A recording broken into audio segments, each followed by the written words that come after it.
Hey beautiful people, welcome to my channel. My name is Miracle, maybe for short. If this is the first time seeing my beautiful face, you are welcome. So today's video is from Thomas Sowell TV and it says Unveiling the Origin of Laziness in Africa Americans. Wow guys, let's get right into this.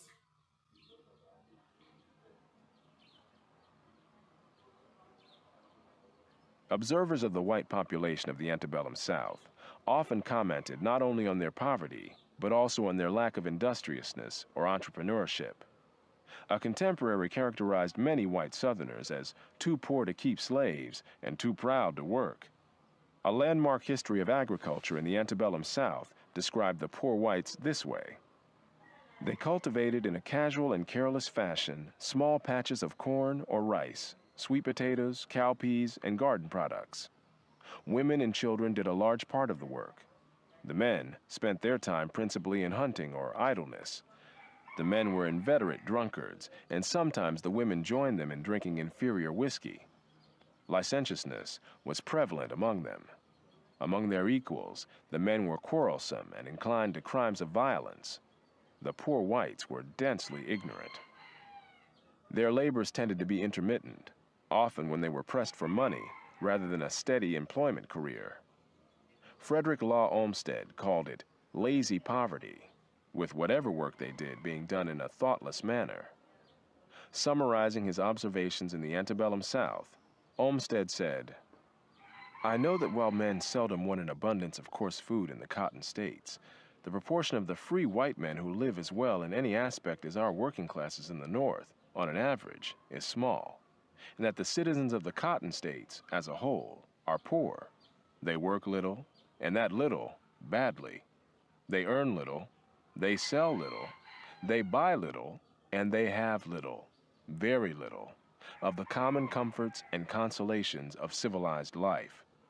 Their destitution is not material only, it is intellectual, and it is moral."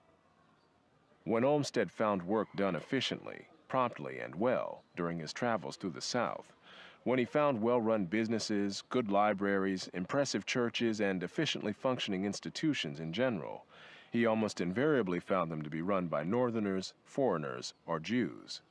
Nor was he the only visiting observer to reach such conclusions.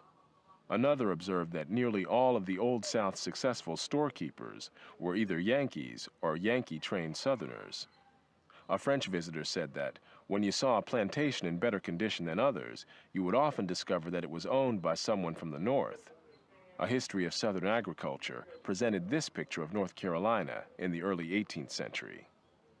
Many of the inhabitants were rough borderers who lived a crude, half-savage existence.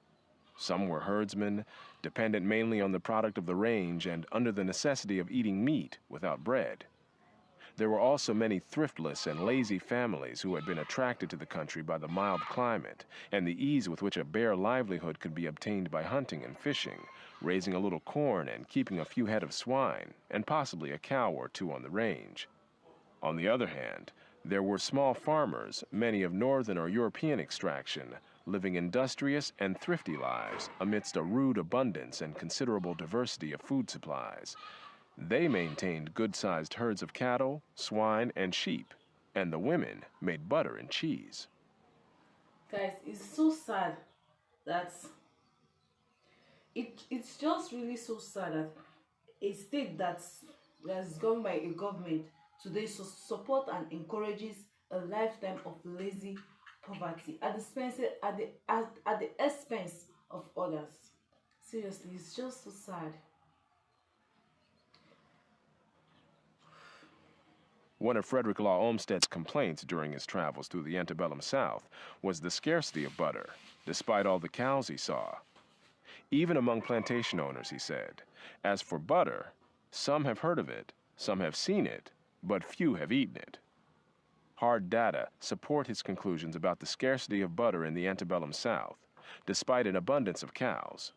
In 1860, the South had 40% of all the dairy cows in the country, but produced just 20% of the butter and only 1% of the cheese. As a study of antebellum Southern agriculture noted, attempts to stimulate greater attention to commercial production were futile. and even the bluegrass regions imported a large proportion of the cheese consumed. The study concluded, in short, while the South abounded in cattle, the reported production of dairy products was very small. A table based on census statistics shows that some of the southern states, such as Texas and Florida, had far more cattle per capita than important dairy states like Vermont and New York. And in most of the southern states, cattle per capita were nearly or quite as numerous as in the northern states. Yet the production of butter and cheese per capita in most of the southern states was insignificant as compared with per capita production in the principal northeastern states. A speaker before an agricultural society in Orange County, North Carolina said, "It is a reproach to us as farmers, and no little deduction from our wealth, that we suffer the population of our towns and villages to supply themselves with butter from another Orange County in New York." In colonial times, butter was imported from as far away as Ireland. Where butter was not imported, it was often produced locally by people of non-Southern origins. As a scholarly history of Southern agriculture reported, in 1858, the dairies producing whole milk for the city of Louisville, Kentucky, were described as probably as well conducted as any in the country, but almost without exception managed by Swiss or German operatives. Meanwhile, a newspaper in South Carolina said in 1857, "Good butter is indeed a luxury to almost every planter in the southern country, and there is, perhaps, no one article of food that is more eagerly sought after." In antebellum Virginia, a Richmond newspaper likewise complained of the scarcity of good butter, saying that the quality of butter available in the local market would hardly be thought good enough to grease a cartwheel. When considering legislation to try to remedy the situation, a member of the Virginia legislature attributed the poor quality of that state's butter to the carelessness with which Virginia farmers prepared it. One reason for the contrast between the abundance of butter and cheese produced by German farmers in states like Wisconsin, for example, and the scarcity of butter and cheese in the South was that German farmers, wherever they were located, tended to build fences and huge barns for their livestock, and to feed them there during the winter.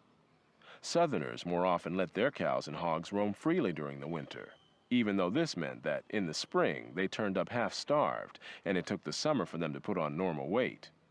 This, too, was a continuation of patterns found among their ancestors in the British Isles, and was part of a more general pattern of carelessness. Many other observers noticed the broken fences and the stunted cattle running at large, unfed and unprotected. Their manure was put to no use.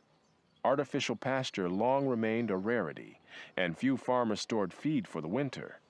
In Virginia, a French traveler of the late 17th century saw poor beasts of a morning all covered with snow and trembling with the cold, but no forage was provided for them. They eat the bark of the trees because the grass was covered. Wild animals, wolves, bears, and savage dogs attacked the helpless cattle and made the raising of sheep difficult. Germans were better able than Southerners to milk their cows regularly and prepare dairy products, while cows owned by Southerners were more likely to run dry after calves were weaned. A contemporary observer said that even Southern farmers with many cows will not give themselves the trouble of milking more than will maintain their family.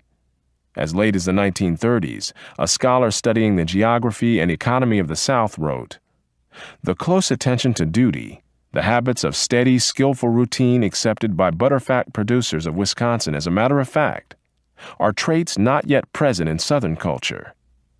At that point, the Southern states, with 26% of the country's dairy cows, produced just 7% of processed dairy products such as butter, cheese, ice cream, and condensed milk. There was a similar contrast between German farmers and Southern farmers when it came to clearing land for farming back in pioneering days. Germans cleared frontier land by both chopping down trees and laboriously removing their stumps and roots, so that all the land could be plowed thereafter. Southerners more often cut down the tree, or even simply girdled it and left it to die and rot, but in any case leaving the stump in the ground and plowing around it. Although the erosion-prone soils of the southern uplands have been blamed for the poverty of the whites living on them, nevertheless on that same land, Germans were able to cultivate the hill soil so as to avoid erosion and were willing to expend upon it the additional labor which its topography required, so that these soils in their hands yielded excellent regular returns. Comments on the lack of enterprise by Southern whites were made by numerous observers in various parts of the South. In Alexis de Tocqueville's classic Democracy in America, he contrasted the attitudes toward work among Southern and Northern whites as being so great as to be visible to the casual observer sailing down the Ohio River and comparing the Ohio side with the Kentucky side. These were not just the prejudices of outsiders. No Southern man, South Carolina's famed Senator John C. Calhoun said, "Not even the poorest or the lowest will, under any circumstances, perform menial labor. He has too much pride for that." General Robert E. Lee likewise declared, "Our people are opposed to work. Our troops, officers, community, and press, all ridicule and resist it." Many whites, according to a leading Southern historian, were disposed to leave good enough alone and put off changes till the morrow. Very similar kinds of comments were made about these Southerners' ancestors in the parts of the British Isles from which they came. Although the term lazy appears frequently in comments on these people on both sides of the Atlantic, there has been no evidence of any such aversion on their part to strenuous physical activity in dancing, fighting, hunting, and other recreational activities, so sloth was not the real issue. Nor have rednecks or crackers been prominent in such less physically demanding activities as entrepreneurship or scholarship. It is the nature of the particular activities in which they have taken an active interest and on which they have expended their energies, rather than the physical demands of those activities, that seems to have been crucial. Not only did many of the groups who settled in the South disdain business as a career, as their ancestors had in those parts of Britain from which they came, they typically lacked the kinds of habits necessary to be successful in business. Among the habits needed to run a business, none is more basic than a steady application to the tasks at hand, doing things in a business-like way. But those relatively few Southerners who did run businesses often displayed no such business-like attitudes. Even when there was business to transact, Southerners would often stop to go watch a cockfight or a parade, or visit a saloon or go hunting. In traveling in the South, a Northern visitor commented in the 1850s, "You become astonished at the little attention men pay to their business." Such views were not confined to Northerners, however, nor to urban businesses. According to a noted history of the antebellum South, the Richmond Enquirer attributed the success of Northern farmers where Southerners had failed to the social nature of the latter, which led them to gather round the courthouse and country stores to smoke, chew, talk politics, and, in general, to waste time. Many Southern businessmen were unreliable about either paying their bills or delivering goods and services when promised. Among Southerners in general, their improvident spending and the indebtedness to which it often led was widely commented on in the United States and in the places from which their ancestors came in Britain. Even large Southern plantation owners with lavish lifestyles were often deeply in debt. Among the Virginia gentry, extravagant and even ruinous bets on horses were common, according to a scholarly study. Nor were Southerners alert to profitable investment prospects, according to observers in the antebellum South. For example, although there were large coal deposits and a beautiful quality of marble near Tuscaloosa, Alabama, the people there bought coal from Philadelphia, and marble for tombstones was imported from Italy. In antebellum Virginia as well, Olmsted observed the natural resources of the land were strangely unused or were used with poor economy. Nor was he alone in that conclusion. A 20th century scholar also commented on the coal available in Alabama. The Alabama Iron District is one of the cheapest, if not the cheapest, iron district in the entire world. It possesses a phenomenal natural equipment. Jutting out of the hillsides that flank one side of the broad, open valley are thick deposits of iron ore. On the other side of the valley are the coal mines and coke ovens, and the limestone is at hand.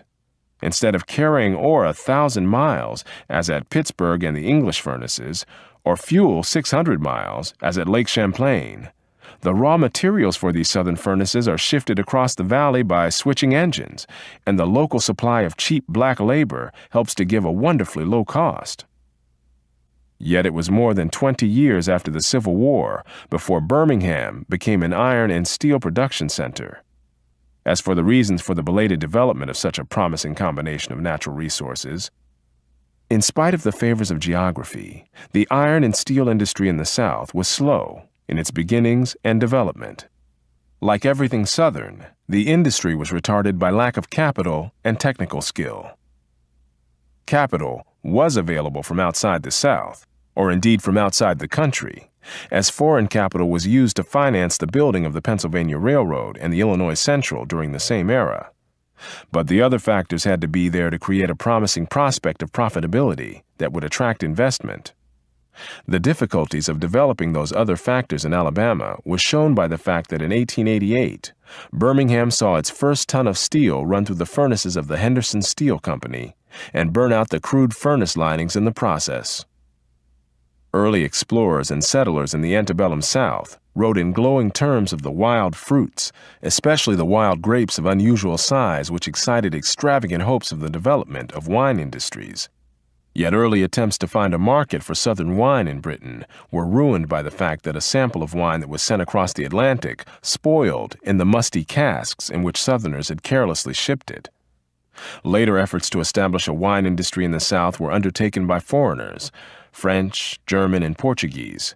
A German settlement in Missouri created a wine industry with an annual output of about 100,000 gallons, but the South as a whole produced less than 1/5 of the wine in the United States in 1849, and this was long before the development of the California wine industry.